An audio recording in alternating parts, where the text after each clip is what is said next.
Après des décennies de doutes, d'échecs et de frustrations, un vent nouveau souffle sur les léopards de la RDC.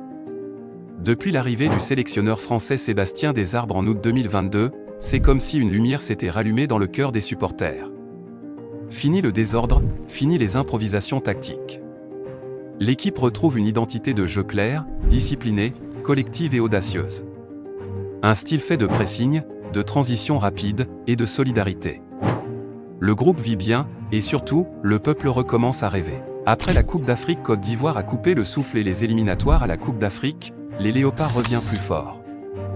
Depuis 1974, la RDC rêve de retrouver la plus grande scène du football mondial, la Coupe du Monde.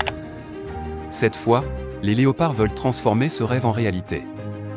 Avec une génération talentueuse, un staff motivé et un peuple derrière eux, ils abordent les éliminatoires du Mondial 2026 avec détermination.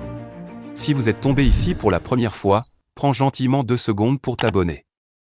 Aimez, commentez et partagez pour agrandir notre communauté. Merci.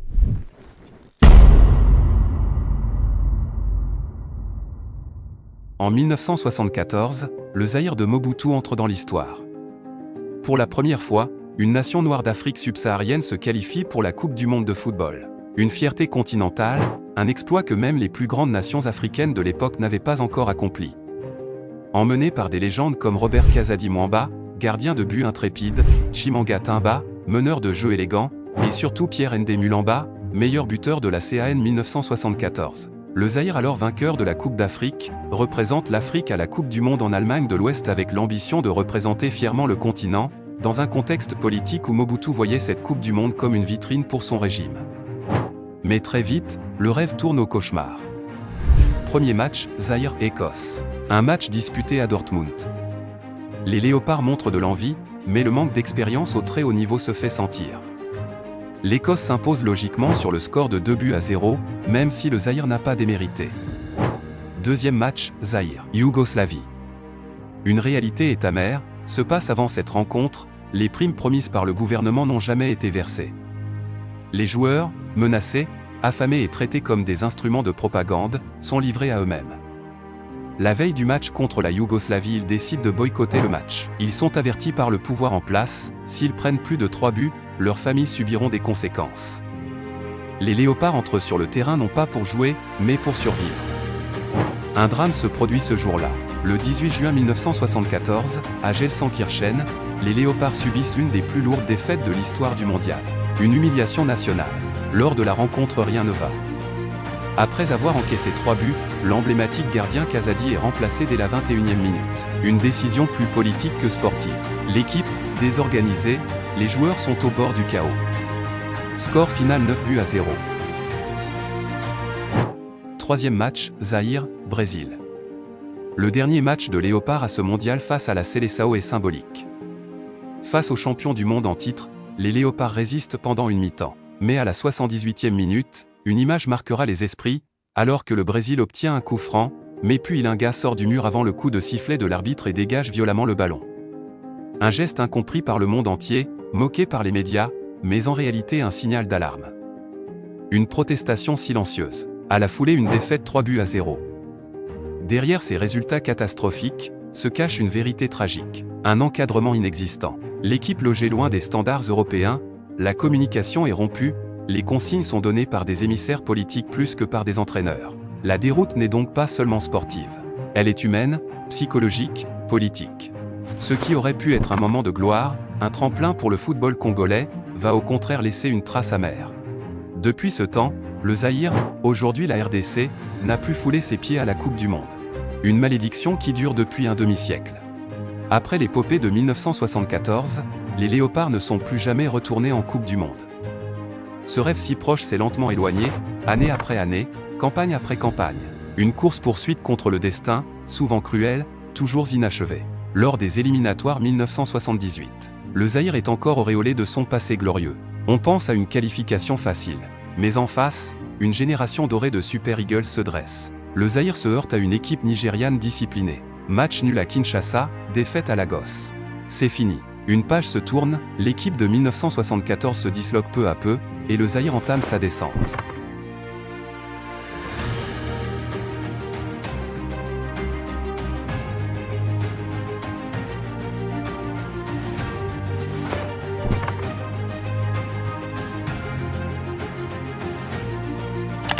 En 1982, 1986, 1990, le Zaïre participe aux éliminatoires.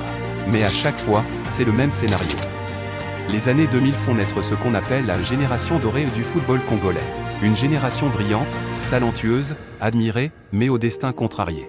Des noms qui faisaient rêver les foules, Shabani Nonda, redoutable buteur passé par Monaco, Trésor Lomana Lualua, la fusée de Portsmouth, Zola Matumona, l'artiste du milieu, Mutu Trésor, génie formé à Kinshasa et convoité par les grands d'Europe, ou encore Mbalambuta Biscotte, dribbleur hors pair.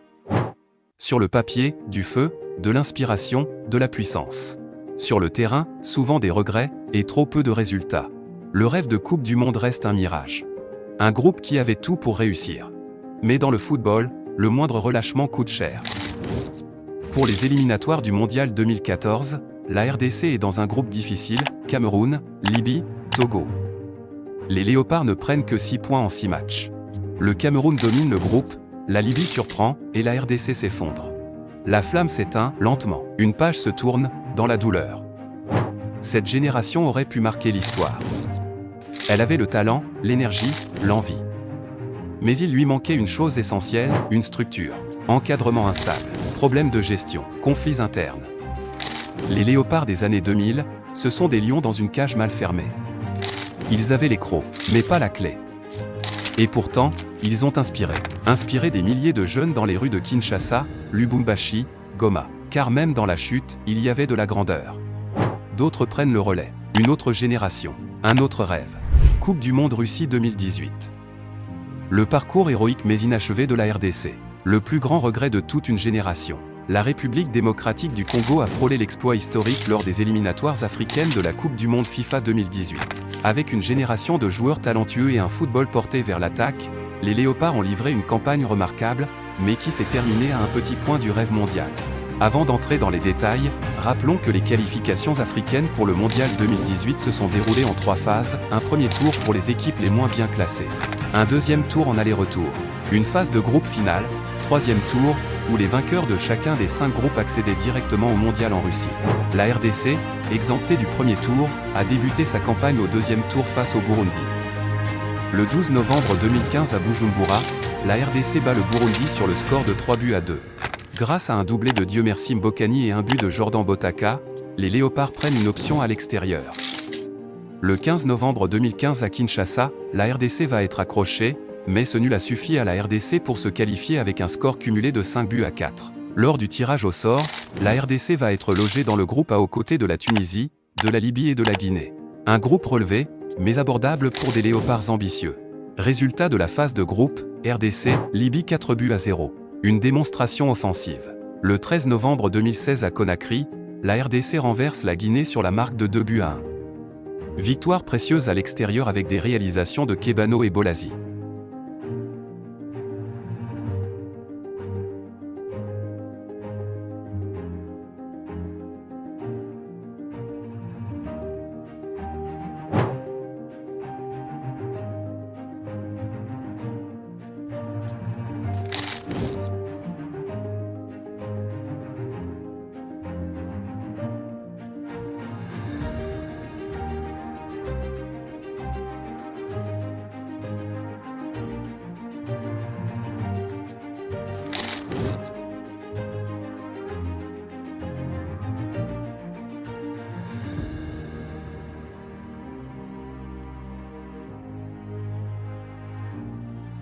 Le 1er septembre 2017 à Rades, la Tunisie bat la RDC sur la marque de 2-1. Première défaite pour les Léopards. Cédric Bakambu sauve l'honneur. Le 5 septembre 2017 à Kinshasa, un match clé, alors que la RDC menait sur la marque de 2-0 grâce à Chancel Mbamba et Cédric Bakambu.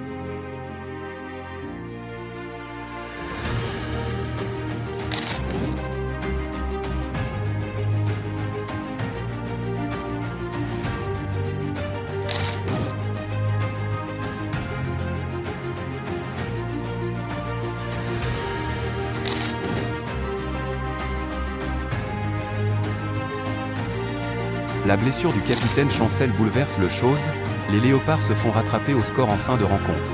Score final 2-2. Un tournant de la campagne. Un match qui a fait couler beaucoup de larmes et de salive au sein du public congolais. Le 7 octobre 2017 à Kinshasa, la RDC bat encore la Libye sur la marque de 2-1. Bakambu, encore lui, inscrit un doublé qui permet de rester en vie dans la course. Le 11 novembre 2017 à Kinshasa, la RDC bat la Guinée sur le score de 3-0. Avec des buts de Meshak Elia et un deuxième de Bolingi. Malgré son parcours impressionnant ponctué de 4 victoires, un nul et une défaite, la RDC échoue à 1 point de la Tunisie, leader du groupe. Ce sont notamment les 2 points perdus à domicile contre les Aigles de Carthage qui auront coûté cher. Une équipe séduisante, une génération dorée. Avec des joueurs comme Cédric Bakambu, Niskens Kebano, Dieu merci Mbokani, Chancel Mbamba ou encore Yannick Bolazi, la RDC a offert un football attrayant et offensif. L'équipe a marqué 14 buts en 6 matchs, preuve de son efficacité. La campagne de la RDC pour le Mondial 2018 restera dans les mémoires comme un parcours brillant mais frustrant. Si le billet pour la Russie leur a échappé de peu, les Léopards ont prouvé qu'ils peuvent rivaliser avec les meilleures nations africaines. Reste à transformer cette belle promesse en qualification pour les prochaines grandes échéances internationales. Les éliminatoires de la Coupe du Monde 2022, ce qui devait marquer la renaissance d'un géant endormi, la République démocratique du Congo. Et cette fois, le rêve semblait à portée. Mais parfois, l'histoire se montre cruelle, exemptée de tours préliminaires. Septembre 2021. Le tirage place les Léopards dans un groupe J RDC, Bénin, Tanzanie, Madagascar. Le 2 septembre 2021. L'entrée en matière des Léopards est timide face au Taifa Stars de la Tanzanie. 2 points envolés, et déjà, les doutes s'installent au sein du public. Lors de la 2e journée à Cotonou, le 6 septembre 2021, la RDC fait jeu égal d'un but partout. Mbokani marque. Mais la défense cède, encore. 2 points sur 6. La RDC pâtit. Lors de la 3e journée à Kinshasa, le 7 octobre 2021, face à Madagascar. Enfin, Mbokani s'offre un doublé. Kinshasa exulte. La RDC relance sa campagne. Au retour, lors de la 4e journée à Antananarivo, le 10 octobre 2021, les Léopards avec une équipe en contrôle. Elia, puis Mbokani, scellent le sort. La RDC prend la tête du groupe. Les regards commencent à se tourner vers les barrages. Lors de la 5e journée, le 11 novembre 2021 face au Taifa Stars de la Tanzanie, à Dar es Salaam, c'est le match référence. La RDC va dérouler. Puissant, collectif, dominant. Le rêve s'ancre dans la réalité. Lors de la 6e journée à Kinshasa, le 14 novembre 2021. Le choc final. Le Bénin n'a besoin que d'un nul. Mais le stade des Martyrs est une fournaise. Mbokani transforme un pénalty sous les cris du peuple. Malango libère tout un pays. 2-0, la RDC atteint le dernier tour.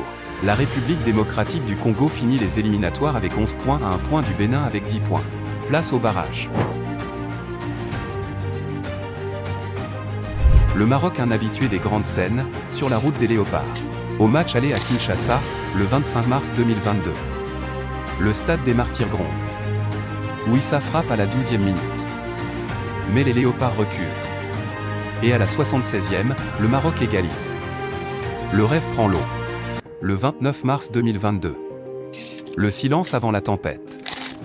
Le Maroc est trop fort, trop rapide, trop organisé. Score final 4-1. Fin du rêve. Fin d'un cycle. Mbokani tire sa révérence. Le pays, en deuil. 180 minutes. C'est tout ce qu'il aura fallu pour briser un espoir né de cendres. Mais les cendres nourrissent les renaissances. Et de cette chute, va naître un nouveau projet. Après des décennies de doutes, d'échecs et de frustrations, un vent nouveau souffle sur les Léopards de la RDC. Depuis l'arrivée du sélectionneur français Sébastien Desarbres en août 2022, c'est comme si une lumière s'était rallumée dans le cœur des supporters. Fini le désordre, fini les improvisations tactiques. L'équipe retrouve une identité de jeu claire, disciplinée, collective et audacieuse. Un style fait de pressing, de transition rapide et de solidarité. Le groupe vit bien, et surtout, le peuple recommence à rêver. Après la Coupe d'Afrique, Côte d'Ivoire a coupé le souffle et les éliminatoires à la Coupe d'Afrique, les Léopards revient plus fort. Depuis 1974, la RDC rêve de retrouver la plus grande scène du football mondial, la Coupe du Monde. Cette fois, les Léopards veulent transformer ce rêve en réalité. Avec une génération talentueuse, un staff motivé et un peuple derrière eux, ils abordent les éliminatoires du Mondial 2026 avec détermination. Le 15 novembre 2023 marque le coup d'envoi de la campagne qualificative. La RDC, logée dans le groupe B, fait face à des adversaires redoutables, le Sénégal, le Soudan, le Togo, la Mauritanie et le Soudan du Sud. Pour leur premier match, les hommes de Sébastien Desabre s'imposent avec autorité face à la Mauritanie 2-0, à Kinshasa. Une entrée en matière réussie qui redonne espoir à tout un pays.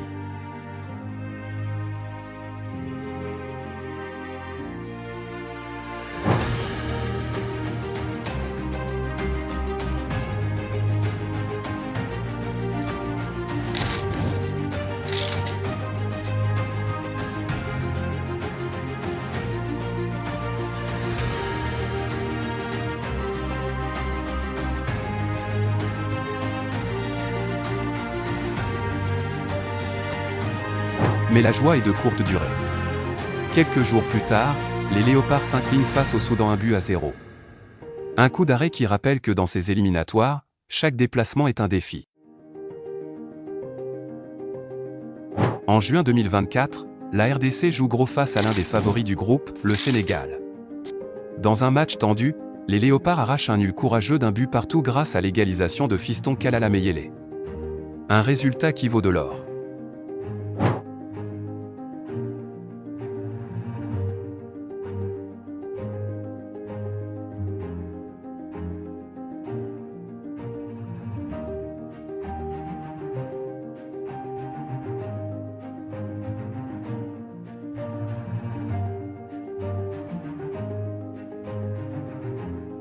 Quelques jours plus tard, à Kinshasa, ils s'imposent sur la marque d'1-0 face au Togo, grâce à un but de Meshak Elia, surtout d'un grand gardien Dimitri Berthaud.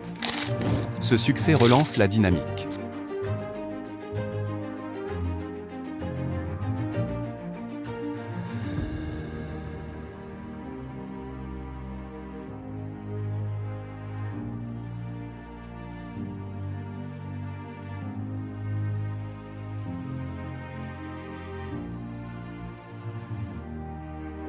En mars 2025. Deux matchs importants attendent les Léopards. Contre le Soudan du Sud, la RDC fait le travail, victoire 1-0, grâce à un magnifique but Théo Bongonda.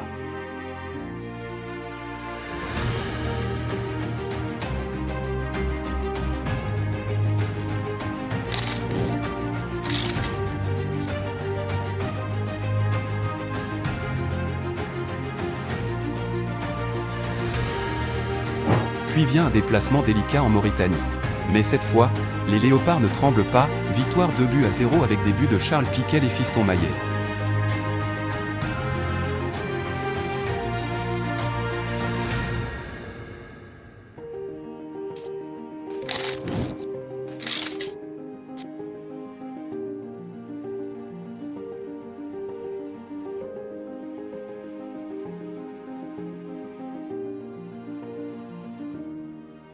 Grâce à cette belle série, la RDC occupe la tête du groupe B avec 13 points, devant le Sénégal 12 points et le Soudan 12 points.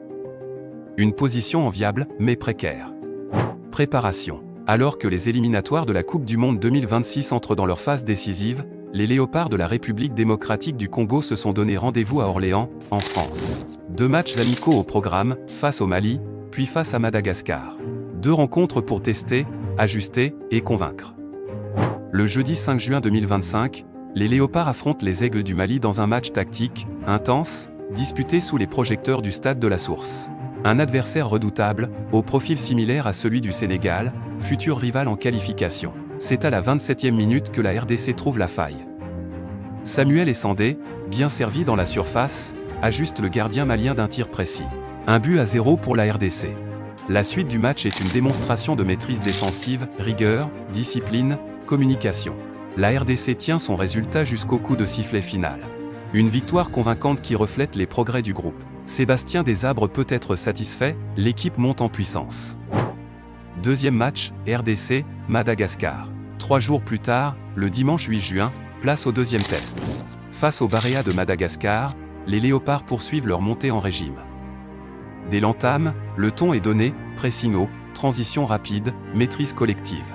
Un doublé de Simon Banza et un but de la superstar de Brentford Yohan Wissa, étincelant, inscrit son 6 buts sous les couleurs nationales. La RDC déroule, 3-1, score final. Madagascar réduit la marque, mais sans jamais faire douter un collectif congolais en pleine confiance. 2 matchs, 2 victoires. Mais plus encore, des automatismes consolidés, une dynamique enclenchée, et une force mentale qui rassure. À Orléans, les Léopards ont fait plus que gagner. Ils ont prouvé qu'ils étaient prêts. Prêts pour les grands rendez-vous, prêts à affronter les géants du continent. En septembre, le Sénégal se dressera à nouveau sur leur route. Mais cette fois, la RDC aura pour elle la confiance, la cohésion, et l'espoir de tout un peuple. L'aventure continue. Et ce rêve, celui de retrouver une Coupe du Monde, est plus vivant que jamais. Un peuple, une équipe, un rêve. Le chemin est encore long, mais les Léopards de la RDC ont montré qu'ils sont prêts. Ils ne jouent pas seulement pour eux-mêmes. Ils jouent pour un pays, pour une histoire, pour un peuple qui croit, qui espère, et qui rêve. Rendez-vous en septembre pour écrire la suite de cette épopée. La République démocratique du Congo, qui compte un effectif de qualité et ce n'est pas le moindre. Dans tous les compartiments du jeu, Sébastien Desabre dispose d'un effectif compact avec de profils très intéressants. Le Grand Congo est de retour. Ce parcours, c'est plus qu'une série de matchs. C'est une promesse. Celle d'un peuple uni derrière son équipe. Celle d'une nation qui rêve grand. Celle d'un retour attendu parmi les géants d'Afrique. Les Léopards sont prêts. Le peuple est debout. Et l'Afrique n'a qu'à bien se tenir. Parce que quand les Léopards rugissent, c'est tout un continent qui écoute. Le 1er septembre 2025 s'annonce décisif. La RDC affrontera le Soudan du Sud à l'extérieur et le Sénégal à domicile le 8 septembre. 2 rendez-vous cruciaux. Le second, à Kinshasa, pourrait bien être le tournant de la campagne. Un objectif clair, le sélectionneur Sébastien Desabre l'a dit, notre objectif est clair, aller à la Coupe du Monde 2026. Les joueurs sont sur la même longueur d'onde. L'esprit de groupe est fort, la discipline tactique est au rendez-vous, et l'envie de marquer l'histoire est bien là.